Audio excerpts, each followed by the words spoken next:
Somebody call the exterminator because these mouse boys are about to get cut up. What's going on, guys? It's Arkaden, and today we're going to be talking about floor 103, which is actually the Blaze Dingo with normal Cidd along with him for the second phase.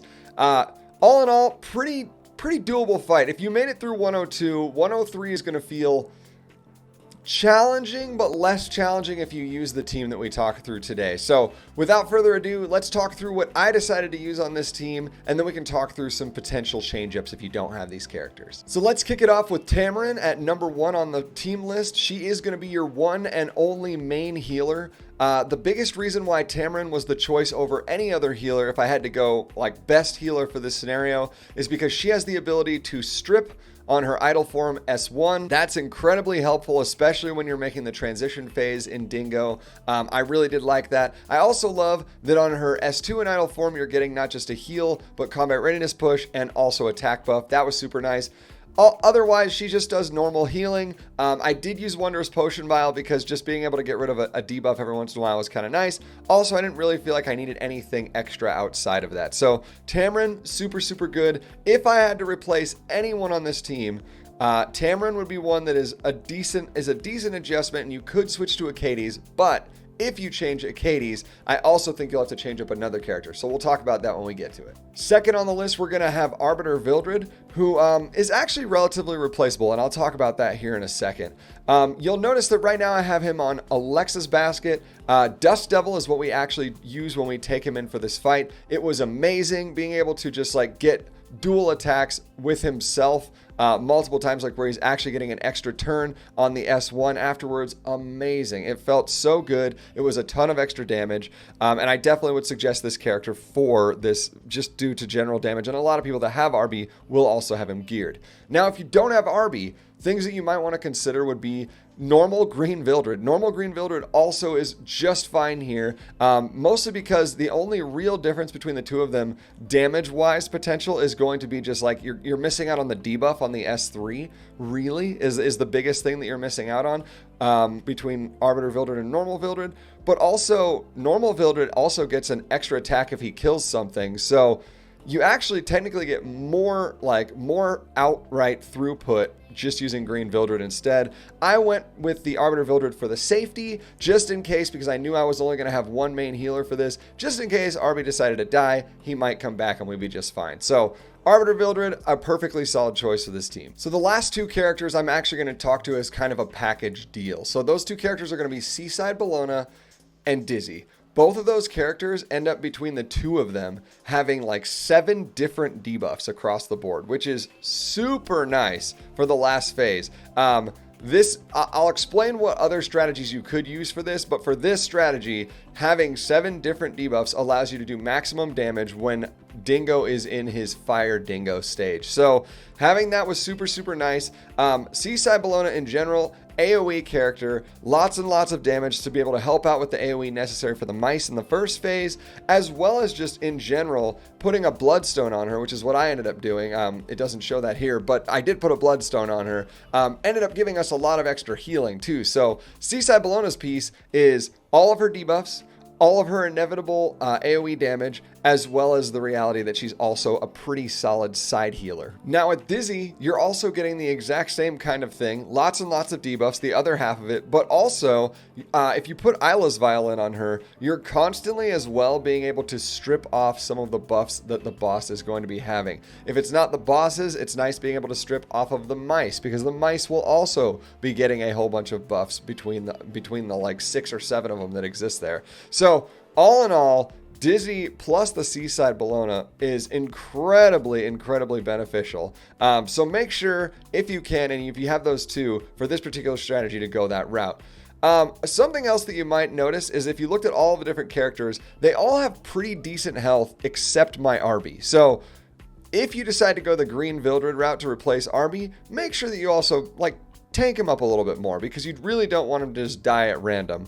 But everybody else is relatively tanky, and that's what we're going to find is going to be a big part of the strategy in this is like, do I have the tank that I need as well as the damage that I need to be able to find my way through this? This entire fight is a gear check, and it is a sort of a character check as well. So make sure that you've kind of set yourself up in that way. Now, if you're looking for some other options to be able to switch out, obviously I'm using Isla's on Dizzy to be able to strip. We're also using Tamron to do that. So some of the things that you could switch out is, well, maybe you just want to stack poison. So you still have Spectre Tenebria from the first 2 phases. Lucky you. Maybe you use Spectre Tenebria instead, and then you can actually put like an Isla's Violin on her to have just her and Dizzy strip, as well as be able to stack multiple different poisons, because multiple poisons can also be a fully viable strategy to being able to kind of like push the boss from phase to phase as well. So lots of different movement. We'll talk through this fight here now, and then we'll let you decide what you want to do. So jumping straight into phase 1, there's obviously a lot of mice here. The way that this particular fight works is kind of a little bit interesting. All of the mice, if they're a Mighty Scout, or if they are one of the Mighty Guardians, will have a S3 that can be achieved pretty quickly and early on. They don't take too many hits to be able to get there. That S3 will actually resurrect a mouse that dies. It will always fill in the spot that somebody else has left. So I believe the maximum number that can exist is 6, if I'm not mistaken. And every single time that one dies, it actually will immediately proc one of the other mouse to be immediately at their S3 so that they are able to actually go and res another mouse up. So killing them around the same time is going to be your best bet. It's actually kind of difficult to do, and you'll notice that my strategy a lot of times is just like work on the mouse with the biggest health until you can kind of like evenly work them down. The really nice thing here with Arbiter Vildrid was being able to essentially combat readiness push them back, and then if you were really lucky on the S1, you would actually get Dust Devil proc, which would then proc them to go back even further. That was super nice. Otherwise, I'm just unloading damage from the SSB and the Arbiter Vildrid and the Dizzy, and basically doing whatever we can with the Dizzy to strip off the speed buffs and the crit buffs that will come up between the two of them. And then also you'll also want to basically worry about that Mighty Scout in the back first. So one of the things that you may not have noticed is that one of those 6 mice in the far back corner doesn't have a health bar over him because that's the main mouse. That mouse has about 3 times as much health or more as any of the other mice. That's the one that you want to kill first because he won't come back. They'll res a mouse in his spot that'll be similar size to the rest of them if he does die and you don't clear it all out, but he himself won't come back. So finish off the one with the most health first. If others res other mice in the meantime, not a big deal. And then once you're able to actually have mice that are around the same amount of hit points, it becomes a little easier to deal with. All in all, this is kind of a difficult phase and may or may not take you a good chunk to get through it. So we really want to try and get through this phase and not have to do the second phase as many times as possible. It'll save you a lot of time and a lot of hardship. Another thing that we want to note about these mice is that they also have the ability to take your souls away. So make sure that you are also like utilizing those in phase 1 as opposed to saving them for phase 2. Phase 2 will actually be a little bit easier for catching up and getting all of your souls back a little bit.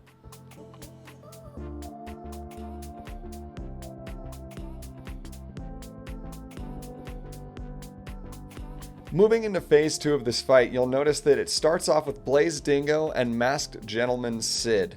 At a certain point, basically as soon as Blaze Dingo reaches his S3 and uses it, he will actually use the S3 and it will transition him into Fire Dingo, and it will actually change Masked Cidd into normal Cidd as well. So when this happens, every single time the Cidd will actually get his health back. So if you are transitioning phases a lot in this fight, which you'll notice that we end up doing it a couple times, if you don't kill Cidd early, Cidd will be there the whole fight. And honestly, Cidd's attacks are kind of a tough one to deal with. I probably should have, before even jumping in here, changed out my SSB to not be on immunity, because being on immunity at the beginning actually forced the combat readiness forward on the Cidd because of Dingo, and then Cidd will actually jump out and take any buffs you have on your team. He'll grab them, do damage to you, steal them, introduce them to both Blaze Dingo and himself, and then get an extra turn afterwards. So character is actually super, super busted when it comes to having buffs on your team. So you really want to make sure you don't have buffs when you jump into this particular phase. There's a couple of different things to watch out for. The Blaze Dingo does do a decent amount of damage on his AoE, and of course also has a lot of dual attack potential. But the reality of what we want to try and do in this fight is when it's Blaze Dingo that is up, we want to be not putting any debuffs out on the Cidd and or really on the Blaze Dingo. We don't want to be using extra stuff because it actually makes the boss take less damage when he's Blaze Dingo. Now you'll notice that a couple different times I do land defense break and we do land the target buff because there's really no way to stop that coming out from the SSB, and that ended up being okay. That ended up being just fine. I definitely don't suggest also adding in Dizzy S3 in this particular phase. I would wait until he actually changes over to being Fire Dingo for that particular thing, just for the sake of just not having to, you don't want to have to deal with that. It just gets kind of annoying because he just is going to take less and less damage the more and more that are there. Thankfully, those two particular debuffs actually increase the damage typically that you're going to do, and so they kind of negate themselves out. Not a huge deal. Anyways, things to be thinking about is while you're fighting here, you definitely just want to be using just your S1 on your Arbiter Vildrid. You just want to be using your S1 and your S2 if you want to move, if you want to like push back Blaze Dingo and or Cidd. Feel free with the Dizzy, and then also with your SSB, you just basically want to S1. There's no reason to add anything extra there. You're going to get a lot of S1s and a lot of S2s inevitably. With Tamarinne, if it's possible, you want to try and save your transformation in idle form until just after, like the very turn that happens right when Blaze Dingo changes over into Fire Dingo, because when that happens, he will actually put up invincibility as well as immunity, and I believe there's one other buff that gets put up there as well. You want to make sure that you can strip those off immediately. You want to be able to like hope that your effectiveness is high enough on your Tamron, like 75% or more, just to make sure that you're nailing that most of the time, if not all of the time, where you're actually able to strip everything off. I ended up getting kind of lucky here because I don't have my gear set up just perfectly for that, but we did get what we were wanting to, and between that and the Isle of Violin, we're able to strip that off. If you're able to strip that off, the minute that you're in Fire Dingo phase, now it's the opposite. Now you want to have debuffs up, because if you don't get at least a couple debuffs up, you won't do any damage. And if you don't do any damage here, then you're going to be stuck in that phase forever. So one way to be able to transition that back into Blaze Dingo phase is 6 debuffs. 6 debuffs will actually transition.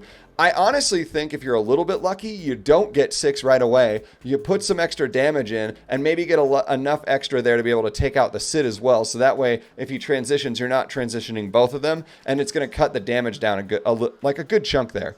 All in all, it's a basic transitioning phase back and forth. Once you hit 40%, Blaze Dingo will automatically turn into Fire Dingo, and then you'll have to transition it back again. So just remember, the big things in this fight are making sure when you're on Blaze Dingo that you are not putting up debuffs and you're just putting in inevitable damage. When you are on the Fire Dingo, you want to make sure that you're able to strip it off with the Tamarinne and the Isle of Violin from Dizzy, and then you want to lay down as many debuffs as you can on all of them to be able to actually do damage. Otherwise, your damage will be reduced down to literally 1 damage at a time. It's definitely not worth it. So make sure you get those up, and as long as you follow that rotation, the second phase is actually extremely easy. Again, make sure that you're tanky enough to be able to survive a couple of hits here, because we only have really 1 healer and a little bit of healing coming in from the SSB.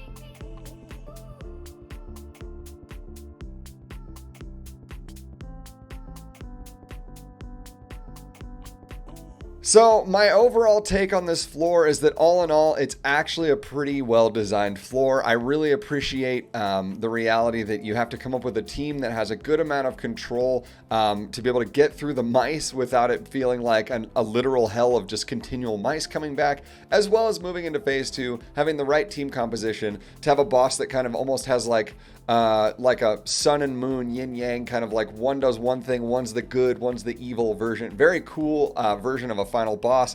I liked it a lot. It was very cool. All of the general mechanics that they've been putting in these fights so far tend to be a lot more RNG based, and I've been really enjoying that this one is not. So love this floor. If you guys like this video, make sure you guys like, comment, subscribe. You know the deal, you know the gist. We appreciate it a lot, and we also appreciate you guys being here with us. We will see you guys with 104.